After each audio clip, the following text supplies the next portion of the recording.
What's up, guys? My name's Gary, and welcome back to That Killer Gary. Today, I was thinking about my experience on the internet as a whole, mainly what I've gone through, the type of people I've faced, and kind of how I view the internet. Those are the three main things I think of when I think of my internet experience.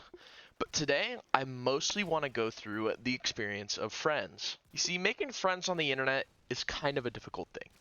It's never been an easy task, and I think anyone who has experience trying to make friends on the internet have had some troubles that I'm going to list off. Whether it be longevity, having to be a good match, being with the right person. There's a lot of things and factors that could easily go wrong when it comes to a friendship on the internet.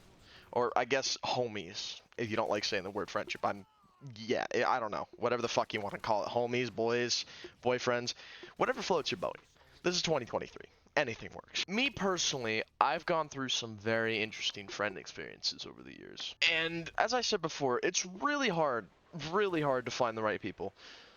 Of the hundreds of people that I have met and played with consistently for a portion of my time online, of the hundreds of different people that I've spoken to, gotten to know at least a little bit, anything along those lines, any of them I've known. Take a wild guess about how many I still talk to this day out of those hundreds of people. One. Just one. And that's my friend Mo. I've known him since 2014. I've met him in a Call of Duty MW2 lobby randomly, and he's my homie. I've known him for the longest time. He's the only true, honest motherfucker that I've always just considered an actual friend. At least long term, that is. Short term friends too. I mean, there's true. I also have my homie Raymond, my friend Alex. Those are other like semi long term friends, but long term, it's just Mo. And that's just not even a joke. One out of hundreds, just Mo. And there are numerous reasons as to why a lot of these friendships don't stick. One of the main ones is just general falling out. I've experienced this one a lot. A lot of the people I played with, usually if we played consistently at some point, usually would end in a fallout. I think most friendships that are consistent in some way also just end in a fallout. That's probably the most common type of just friendship ending. Then there's also being with the wrong people. That's kind of the one I wanted to discuss about today. Being with the wrong people. At first, these people might seem like your friends. But as time goes on, if you notice that the friend group is becoming more and more toxic, more edgy, shit like that, those aren't the right people. And that's what I wanted to focus on today. Through my years of gaming, I would say there is one friend group that I had that genuinely had a negative impact on me at first.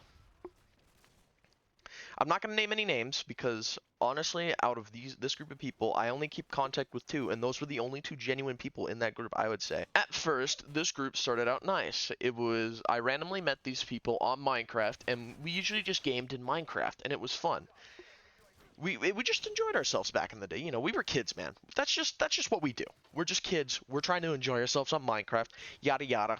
Cool. Now, as we grew older and started becoming teens, though, that's where the problems started to arise. We all became toxic ass motherfuckers who really were just not a good match for each other. You know, we were racist, we were homophobic, sexist, probably said some racial slurs, yada yada, typical poorly matched, edgy teenager stuff. And honestly, it's just what I'm trying to say here is it's just there are so many fucking toxic people out here there, man. And it can be so easy for a lot of these younger people to just fall into one of those groups and think that everything is fine, but in reality, it's not. And it kind of fucking sucks to see it happen. I hate seeing genuine people fall into this just gradual toxic lifestyle change.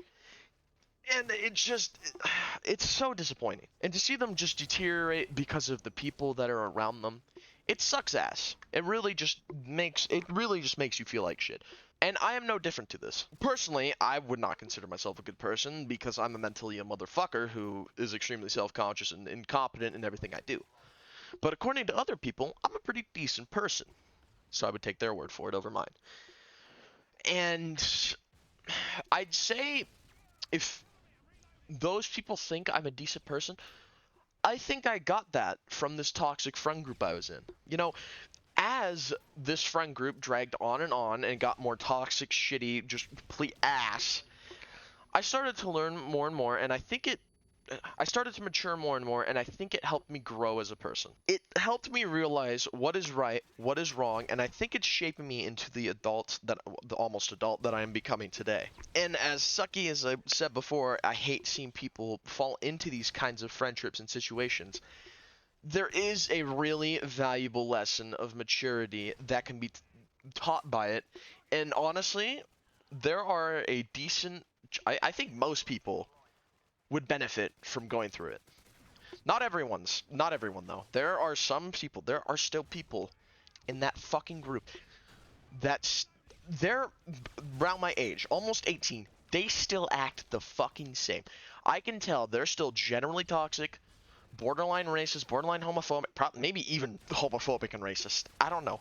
But there are still people in that friend group that I've seen that still act this way, and I question how. How do you mature? How have you successfully sustained yourself with this kind of toxic lifestyle for that long?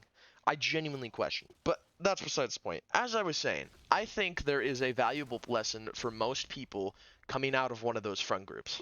And I'll reiterate, what I just wanted to say was I think it shaped me into the person I am today. It taught me what's right, taught me what's wrong, taught me that you really shouldn't be a general asshole to most people on the internet unless it's your close friends, in which case usually if you're with your homies you're being assholes to each other, but that's just kind of how you chill out, you hang out. I almost said chill out, but yes, that's my brain is not having my brain refuses to put this to any sense of what I just rambled about, but I think you kind of get the message with what I'm trying to say here. Hello, once again, Editor Gary here, and this time I have a extra about like 30-40 second period of video that I need to fill up, and as fucking cringy and as childish as this is gonna sound, I'm kind of proud of myself. I managed to, instead of having more than 5 minutes of filler commentary like last video, I only have about 40 seconds. And I think my commentary is improving too. Or that could just be the difference in the day. Yesterday I filmed that fucking video at 4 in the morning. This time I'm filming it at 1 in the morning, which, you know, it's not, neither time is good, but that could make substantial kind of difference. Still, this is definitely better than the last video, and I am definitely proud of myself, and hey, I'm still hella fucking enjoying this, so I will definitely be filming more. Anyways, I hope you enjoyed, and yeah, hope to see you guys again soon. Have a nice day.